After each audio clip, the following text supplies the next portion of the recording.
Good morning, friends. This is Cheryl Stevens, and I am with the podcast Back to Living. There's life after loss. If you have not joined me before, welcome. I hope you return, and I hope you find some benefit of this. If you're returning, excuse me, if you're returning, thank you for returning. Today I wanted to talk just briefly about your grief and what you might go through when you become ill. I have done this a couple of times in the last couple of years, and I just wanted to talk about some of the things that you go through, because when you're sick and bad and there's no one here to take care of you, your mind can wander so fast. My husband was so attentive when I didn't feel good. And I mean, even when I was sleeping or trying to sleep, I know he would pace back and forth between the bedroom and the den to see if I needed anything. He would make sure I had water or juice or Tylenol or Advil or a sandwich or soup or whatever I wanted. He was there for me. And I miss that. That's strange, but I miss that. I guess it's the closeness that you have during something like that. The last time I was sick that he took care of me was I had the flu. Saturday, I started feeling bad. Sunday, I didn't get out of bed. Monday, he drove me to the doctor's office, and this was back in 2015, 2014, I guess, maybe, 2014.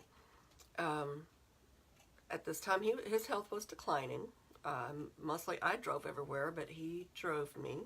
He waited out in the car because he couldn't go in. He didn't want to go in to a doctor's office being on chemo. His immune system was just shot.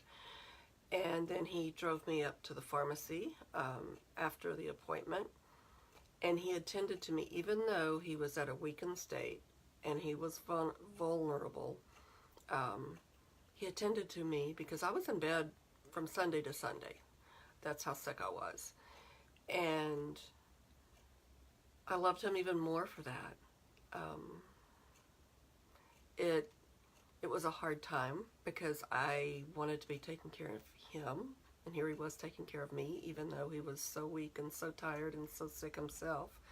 And one good thing out of that, my doctor knew me and my husband what we're going through, and they did prescribe Tamiflu for him as well, so he wouldn't get the flu, which he didn't. I was so thankful for that because I could have lost him so much earlier. But if you know of someone that is going through some grief, loss of a loved one, that is living by themselves, reach out to them because it's so hard when you're sick and you're by yourself and you're thirsty and you don't feel like getting up, you don't feel like cooking, you don't feel like even getting dressed. But a text, can I do something for you? Even if you have something contagious, I had someone bring me, I can't remember if it was food or I think it was cold drinks, Sprite or something, and leave it on my front porch for me so I could go get it so they wouldn't be, exposed to whatever I had. Just some little something like that. That meant so much to me because when you're sick, in bed, and alone, going through this grief, it just multiplies in your head. And you feel more sorry for yourself, even though that's the last thing we should probably do. It happens. It's going to happen. And I know because last weekend I did not feel good. My allergies and asthma took over, and I laid around all day Saturday in bed. Sunday I laid all day on the couch, and I didn't feel like doing anything else. So just people that are going through the grief, if this is your journey, have those close friends, and if you're sick, reach out to them, let them know you're not feeling good. If you need something, ask them. I need someone to bring me some cold drinks. Can you go get me a cup of soup from wherever? You don't have to come in. If you could just let me know, text me when it's on the porch, I'll go get it. Just let them know you're there.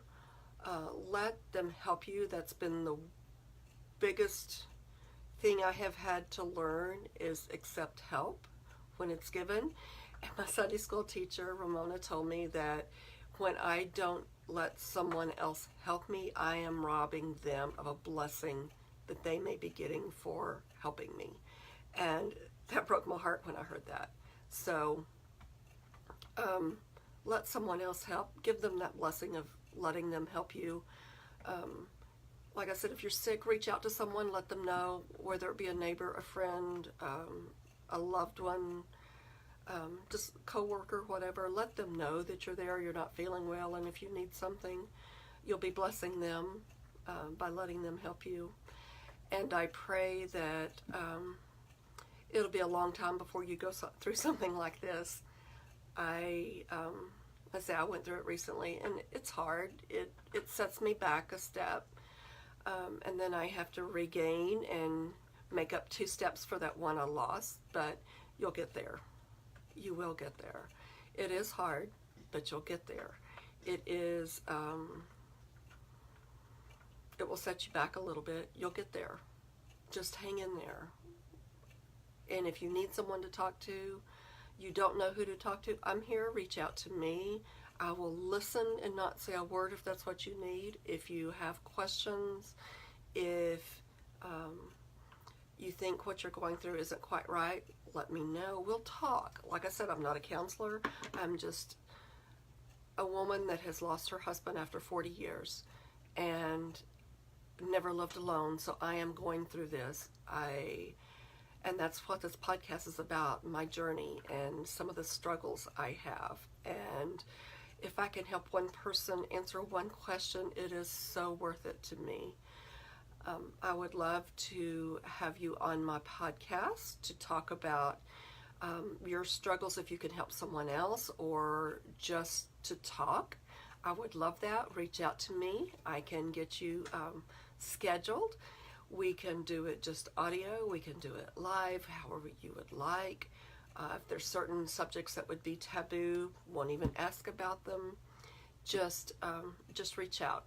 Reach out to someone, and I'm here for you to reach out to as well. Again, this is Cheryl Stevens. I'm with the Back to Living podcast. I hope that you have a very blessed week, and check back. I will be back again. Thank you.